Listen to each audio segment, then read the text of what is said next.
Welcome back to Coffee and Conversation. As you can see, I have company. I don't know if you can hear him purring, but yes, he is purring. Audie has a very soft purr. I've known cats who, boy, they sounded like lawnmowers when they started purring. Audie's very quiet about it, and he is back into cuddle mode. Some of our viewers had suggested it may be the change in the weather that is unsettling him, that perhaps he's doing this because something's going on that he doesn't like and he wants support and comfort. You want support and comfort? You know I love you. You don't need to go to all these extremes. I will give you support and comfort, even if you're minding your own business, sleeping on a chair somewhere. Yes. So I'm not sure what is sort of yanking on his chain these days, but he does seem to be unusually emotionally needy. And maybe it is the weather. But with Audie, it could be anything. Can I set you down, please? Yes. Because Audie has a social life out in the neighborhood. He visits the neighbors. He sleeps on their trash containers. He sleeps on their porches. He teases their dogs. Like I said, a whole social life. And in a kitty universe, trash containers, a dog to tease, a sunny back porch, all great things. And he does visit the neighbors frequently. So I don't know what could be irritating him, but he does seem to be a little more emotionally insecure right now than usual. So that's the Audie update. And when we come back, we are going to get into a thread that I sort of dropped in yesterday's video that I am going to pick up and follow along in today's video. And we are going to talk about why I don't allow photography on my property.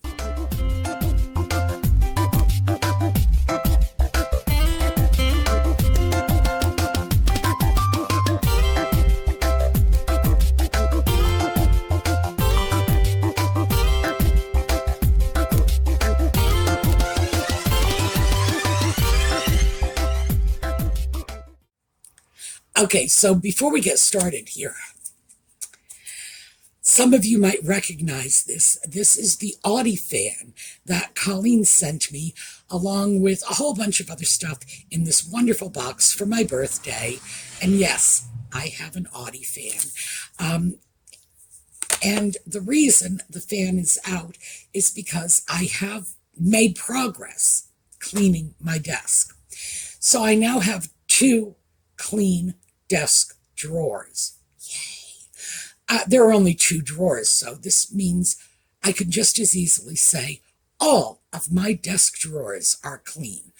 Now, there's still a whole bunch of stuff on top of my desk that I need to deal with.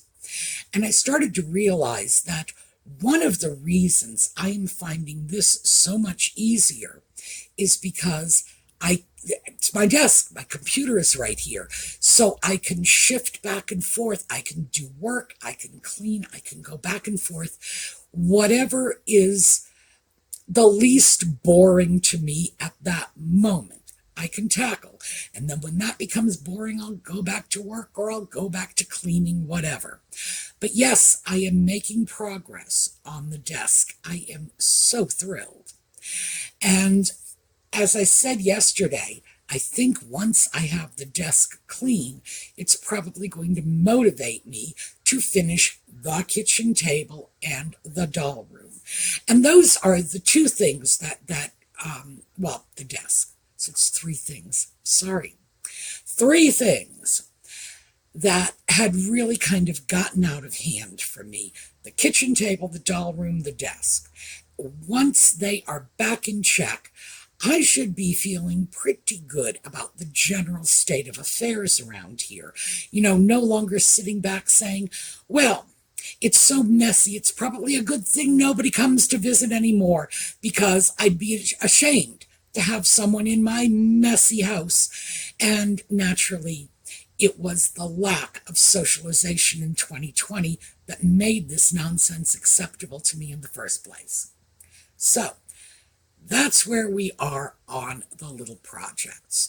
Now, let's move on to the no photographing on my property.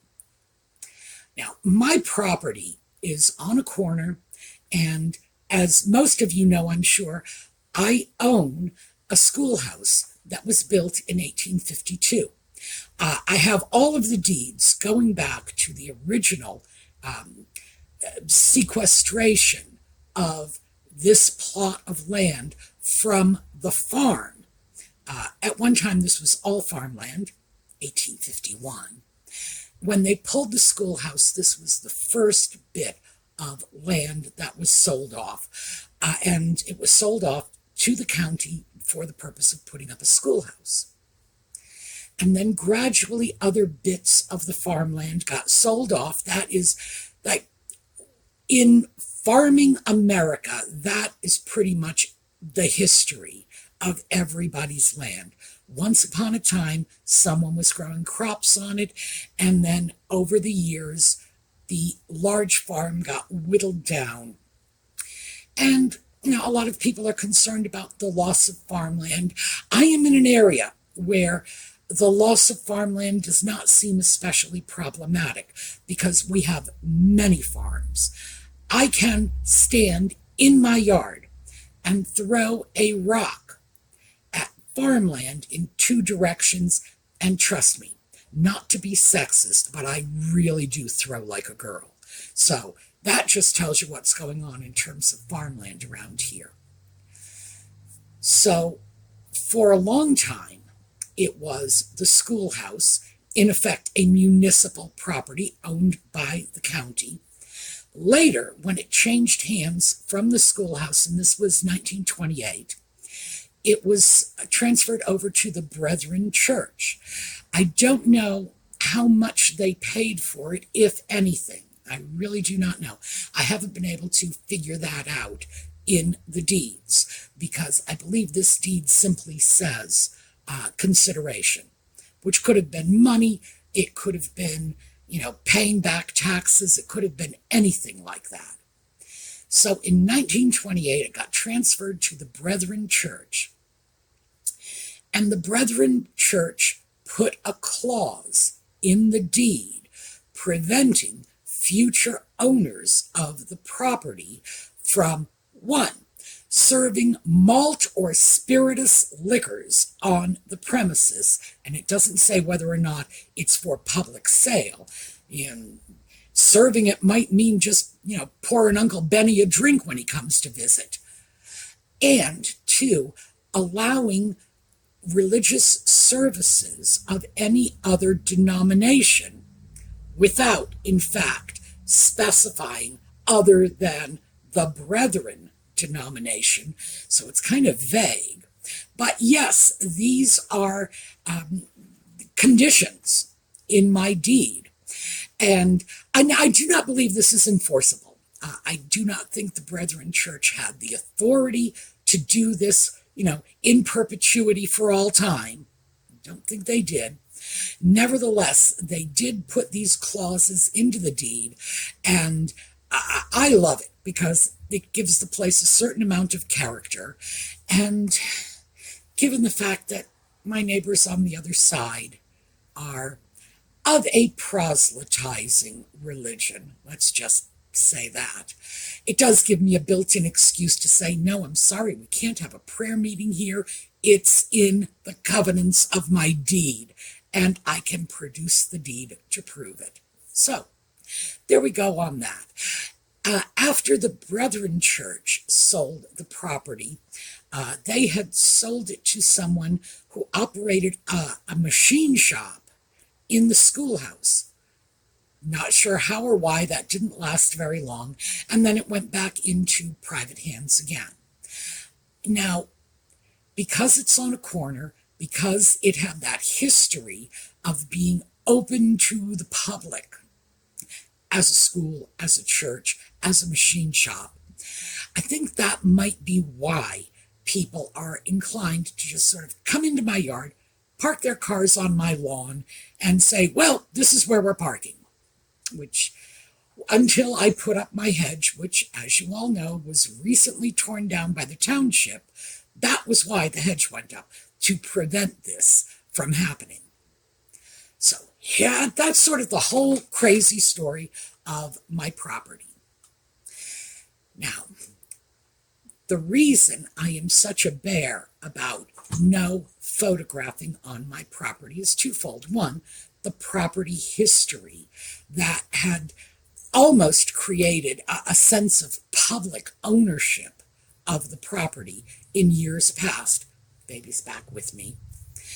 And two, our privacy laws in the United States. Now, for the benefit of my friends in the United States who probably don't realize this, as well as my friends overseas, in the United States, your right to privacy is dependent on your reasonable expectation of privacy. I know. That sounds like something a circus clown with a big red nose would be saying. It's like, well, that doesn't make any sense. That is a complete redundancy. Oh, yeah. Oh, yeah. I know this. And the legal community, of which, by the way, I am not a part. I am not an attorney. This is not legal advice. Legal community knows this, too. When someone tries to determine how much privacy they are entitled to, and a court looks at this, a court is going to make that decision based on the reasonable expectation of privacy. Is it reasonable for you to expect your front yard to be private, for example? Now, the problem with this, obviously, is who's to say what a reasonable expectation is? So the laws are not clear-cut, and they tend to get sorted out in a courtroom, which means it's an adversarial relationship. People are paying money, lawyers are involved, which always makes things very complicated. I might, for example, reasonably expect privacy in my bathroom. I think very few people would dispute that, as long as I'm not, leaving the bathroom windows wide open with neon signs saying, hey, come look, we're taking a shower. I think that's something most people could reasonably agree upon. Could they reasonably agree that I am entitled to privacy in my bedroom, in my living room, and other parts of my home? Perhaps not. It all depends. Can it clearly be seen from the street? Have I left my doors open? Are people coming and going at all hours? Who knows what a court would consider? Do I have an expectation of privacy in my yard? Well, that's even fuzzier. My yard can be seen from almost all of my neighborhood, because I am on a corner, it makes it conspicuous. To what extent do I have a reasonable expectation of privacy? Now, I am clearly aware of the fact that I do not have enough privacy in my yard for me to just strip off all my clothes and wander around in my yard doing my happy little dance of spring in the nude. I'm pretty sure that's not going to be okay.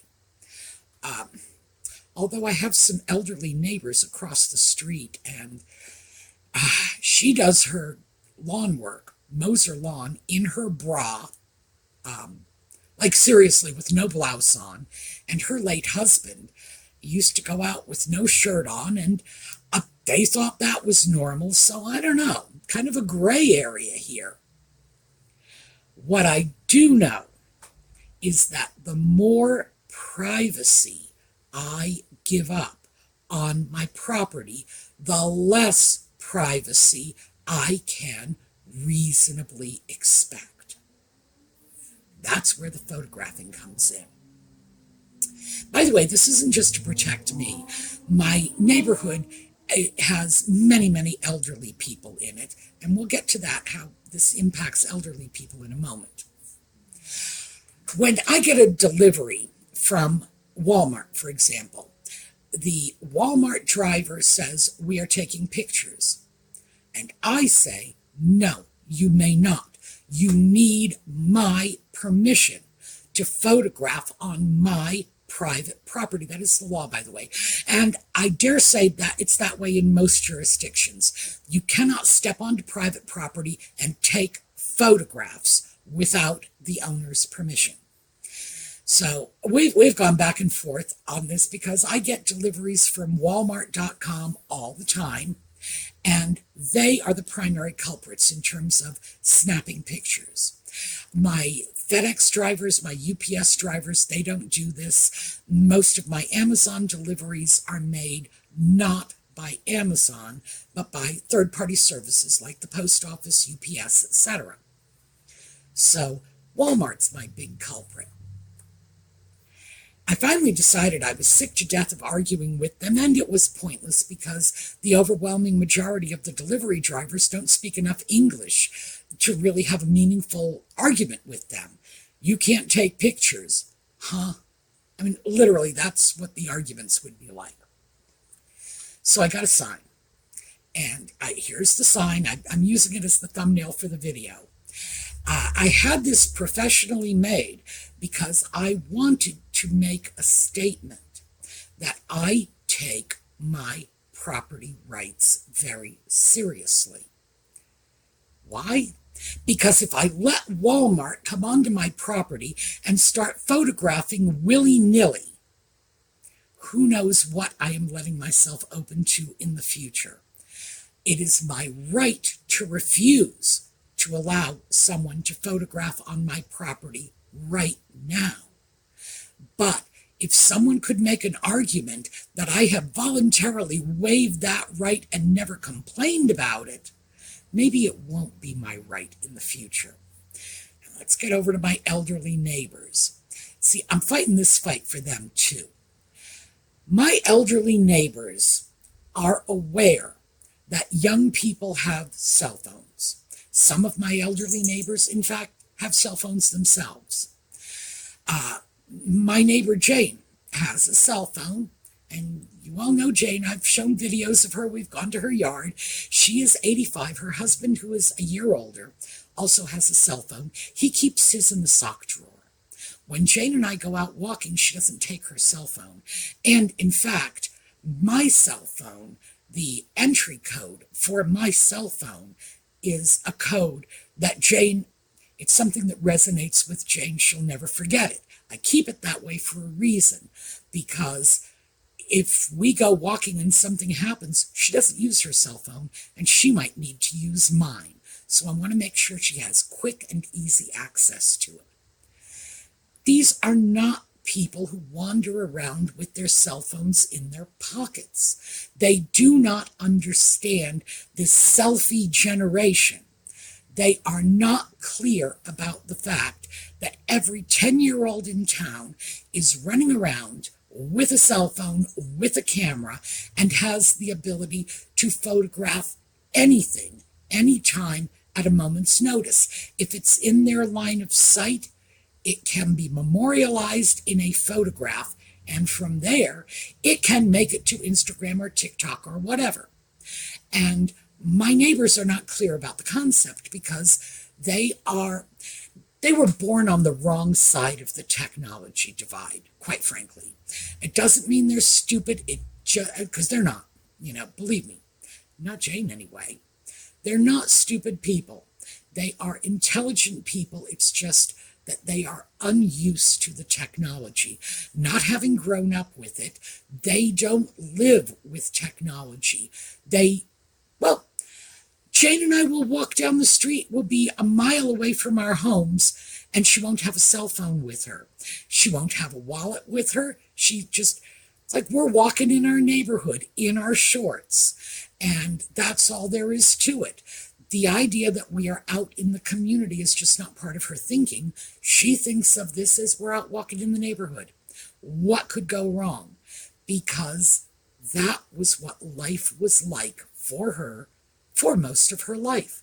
Cell phones were not a factor in her equations until she was well into her 50s or 60s. That simple. And it's hard to make the transition. So when I am protecting my property. I am also protecting them, meaning that someone cannot come on my property and photograph their property from my property. And because I have this corner, central location, so to speak, if you wanted to go do some photographing in the neighborhood, believe me, my yard is the place you come to. And prior to having the hedge put up, you just would have parked your car on my lawn and done it. So, yes, very important. But the real takeaway here is that when we give up any shred of our privacy, it might look to us like we are just being laid back and casual about it, not making a mountain out of a molehill. But in fact, we're not just giving up a little bit of convenience or whatever we may think of it as. We're giving up a right, not just for today, but for tomorrow, for the next day. And we need to be mindful of the fact that our ancestors 250 years ago had privacy rights we can only dream of. And not all of this is the fault of modern technology. It's not simply because everybody's got a social media account and everybody's got a cell phone and everybody's snapping selfies everywhere on the planet. The laws have changed, and much of the change took place as the technology was being introduced, and without a clear regard for how the technology worked. One of my favorite stories about this is Judge Louis Brandeis. I will put his dates here because I want you to understand this is not a recent judge, was attempting to determine what a telephone could do, how one ought to be able to use a telephone without limiting one's privacy or without limiting the privacy of someone else. And it was clear that he sort of thought of it as the George Jetson telephone. Remember that screen? It was sort of predicting Skype, if you will. So these are people who were very, Brandeis in particular was, he was a judicial activist. He, in effect, legislated from the bench. A lot of people have a lot of trouble with that, but Brandeis was forward-thinking in that regard. Also, he's pretty forward-thinking with his vision of what the telephone and the television were like when he combined them way back when. And I think this was in the 1930s that he rendered that opinion, sort of confusing telephones and televisions, which fortunately was deleted by one of his law clerks. In just a funny aside, the law clerk was much younger and had a better understanding of how these things worked and just sort of red penciled that whole Skype reference out of the decision. So we're talking about people who were brilliant. Louis Brandeis was brilliant. There's no two ways around it. But they were just unprepared for the technology and couldn't sort out how it would eventually be applied. We lost a great deal of our privacy rights in this period of encroaching technology. And let me give you something. I'm just going to close with this because I don't want this to go into this technology gone wild thing. But did you know that even though law enforcement must get a warrant to go into your phone and find out who you have been calling or texting, they don't need a warrant for your metadata. Now, given my choice between someone casually accessing my phone calls or my texts, or even emails, I don't use my phone for emails, but some people do, even my emails, given my choice of allowing someone to access that without a warrant or access my metadata without a warrant, oh, help yourself to my phone calls, because the metadata shows where your phone has been virtually every minute of every day, for weeks, for months, for years on end. And in my mind, that is much more sensitive information. I generally don't talk about, blowing up the White House or whatever. I have to be careful. I'm saying that on YouTube. But those are not the kinds of phone conversations I have with anyone. Those are not the kinds of texts I have with anyone. Those are not the kinds of emails I have with anyone. But I would just as soon the government not know where I was every minute of the day, yesterday, or last Tuesday, or last 4th of July. So we do need to be careful about this, because we have considerably less privacy than our great-great-great-great-grandparents. Here in the U.S., we probably have much, much more privacy than the average resident of London, for example, because they say that is the most photographed city in the world, simply because they have CCTV all over the place. You cannot sneeze in downtown London without that going on film and being memorialized until the end of time. So, yeah, we're luckier. But will we get to that point? Will we hit London level of Big Brother watching us? Oh, you better believe we will. So we must fight the good fight while we still can. And yes, I know that's starting to sound awfully political. It's not a question of politics. It's a question of, I want my privacy. I want my neighbors to have their privacy. They are elderly. And I don't like the idea that someone I don't know and have no idea who they are or what they are up to might be standing on my property photographing my neighbor's comings and goings. Who knows what kind of danger that could present to them. And I truly do feel that when we start getting into these areas, we are opening ourselves up to depredations from the criminal element along with everything else. It's not just this whole, well, if you're not a criminal, what do you care if the police come onto your property and take pictures? Well, I care because of my privacy issues, but the police are not what is prompting me to do this. It is the idea that any random Walmart delivery person, and remember, most of them, at least who deliver here, are not fluent in English. Most of them could easily be tricked or forced or duped or bribed into handing those photos off to anybody walking down the street. And those photos can include the comings and goings of my very elderly, very vulnerable neighbors. So yes, I have some very real serious concerns about this. And I'm starting to hit that whole, well, not vulnerable, but I'm starting to hit that whole, moving into elderly neighbor myself. But yes, I am attempting to do whatever I can to maintain my privacy rights as long as I can.